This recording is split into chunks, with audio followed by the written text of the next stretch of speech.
نیکیوں کے اتنے نیکیاں ہوں گی، اتنی نیکیاں ہوں گی کہ پہاڑوں کی مانند ہوں گی۔ پھر کچھ حقدار آئیں گے اور وہ کہیں گے اے اللہ اس نے میرا حق دینا ہے تو مجھے اسے لے کر دو۔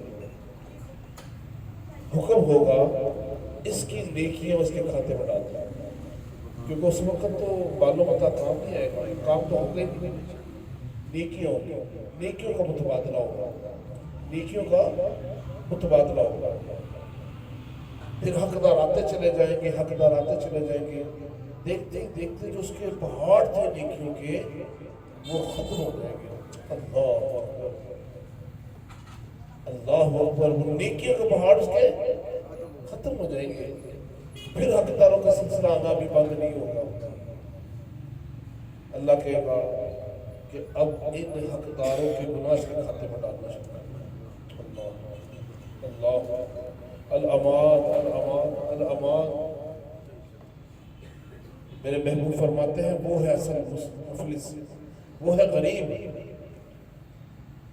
ایک عبادت ایسی ہے جس کا تبادلہ نہیں ہو سکتا، ایک عبادت ایسی رہ جائے گی جو منتقل نہیں ہو سکے گی، اور آپ کو سن کر بڑی خوشی ہوگی، وہ فقط روزہ ہے جو منتقل نہیں ہو سکے گا۔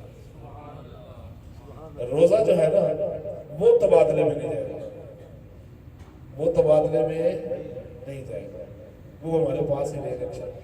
ہم نے تو اپنی نیکی کو بچا کر کے رکھنے کی کوشش کرنی ہے نا، حقداروں کا حق دیتے رہنا، بہن بھائیوں کا حق، عزیز و اقربا کا حق، دوستوں یاروں کا حق، جتنے بھی حقدار ہیں ان کا حق دیتے رہنا ہے، اور روزے کو بڑا خوبصورت طریقے سے نبھانا ہے۔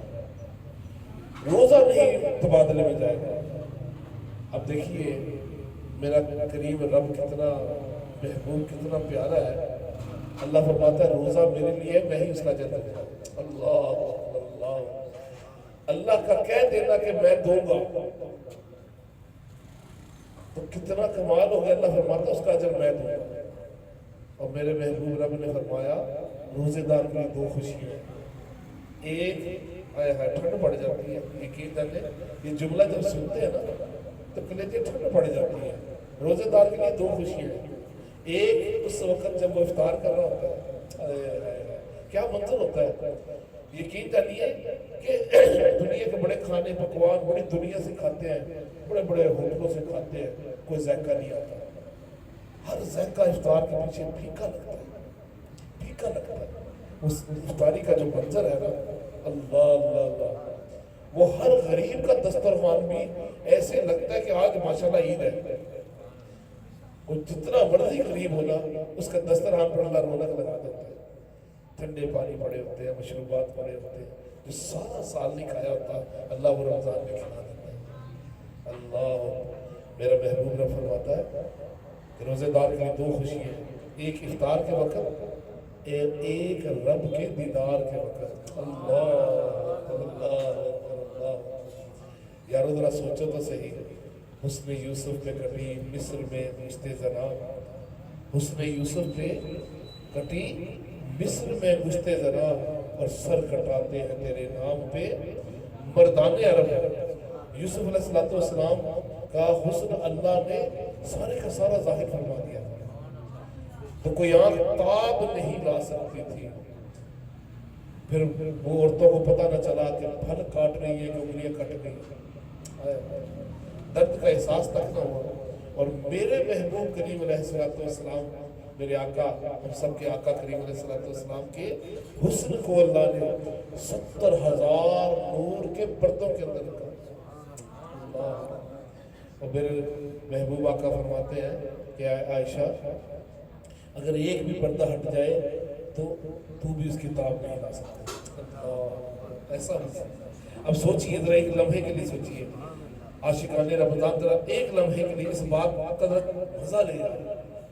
یوسف علیہ السلام کا حسن کتنا، میرے محبوب کریم علیہ السلام کا حسن کی کیا بات ہے، اور یوسف علیہ السلام اور محبوب علیہ السلام کو بنانے والے رب کا حسن کیا ہوگا۔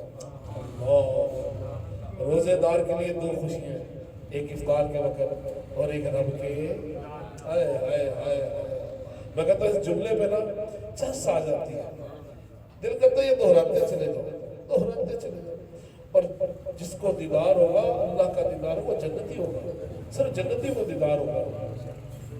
جن سے اللہ ناراض ہوگا ان کو تو دیدار ہی نہیں ہوگا۔ اللہ اکبر۔ آج کے بعد میں روزے سے بڑی محبت کرنی ہے، اس کو بڑا سوال کے رکھنا ہے۔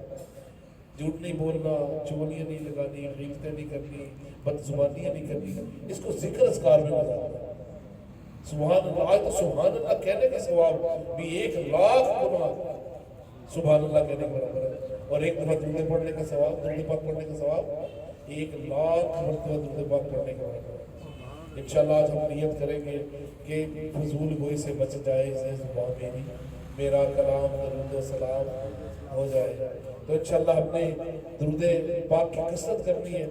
یہ پیغامات آج جو ہم نے سنے ہیں انشاءاللہ، یہ 2-3 جملے ان کو یاد کر لیں اور آج گھر جا کے بتا دیں، تاکہ گھر والوں کا بھی ذوق شوق اور بڑھ جائے، اور ان کو کہنا یہ بات یہاں رکنی نہیں چاہیے، اب آگے پھیلاتے چلے جائیں۔ جس سے بات کرنی ہے نا، کسی کی بہو بیٹی کی بات نہ کرو، یہ والی بات کرو، رب کے دیدار کی بات کرو۔ جب آپ نے انشاءاللہ افطار پر بیٹھنا ہے نا، تو آپ کو میری بات یہ یاد آ جائے گی، میرے محبوب کریم علیہ السلام نے یہ جو بات کہی نا کہ روزے دار کے لیے 2 خوشخبری، ایک افطار کے وقت، اب اس کو یاد کر لینا، پھر اس افطاری کا چس آ جائے گا۔ اللہ اللہ اللہ، روزے دار کے لیے 2 خوشخبری ہے، ایک افطار کے وقت اور ایک رب کے دیدار کے وقت، ایک رب کے دیدار کے وقت، ایک رب کے انشاءاللہ سے اللہ تعالیٰ ہم سب کا مل بیٹھنا قبول فرمائے، اور جب ہم یہاں سے لوٹے اللہ ہمیں بخش دے۔ رمضان کی ہر سال روایات میں آتا ہے کہ اللہ 10 لاکھ ایسے جہنمی کو جہنم سے آزاد فرما دیتا ہے کہ جن کے مقدر میں جہنم لکھا جا چکا تھا۔ اللہ اللہ، شب جمعہ تو کیا ہی کہنے ہیں۔